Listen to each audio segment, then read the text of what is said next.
أحسن الله إليكم. يقول سائل كريم ذكر بأنه من هولندا، معتمر من هولندا، يقول: عندنا رجل يزعم التنبؤ بالزلازل، خاصة الزلازل الحاصلة في هذه الأيام، وصدقه كثير من الناس في داخل البلد وخارجه، ما حكم الشرع في مثل هذا؟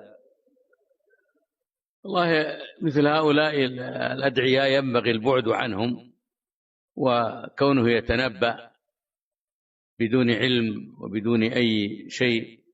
أما إن ثبت أن ثمة علامات معينة، أنا سمعت مرة مقابلة مع بعض علماء الجيولوجيا، قرر أكبرهم أنه ليس بصحيح أنه يعلم عن وقت الزلازل أبدا، ولا حتى قربها.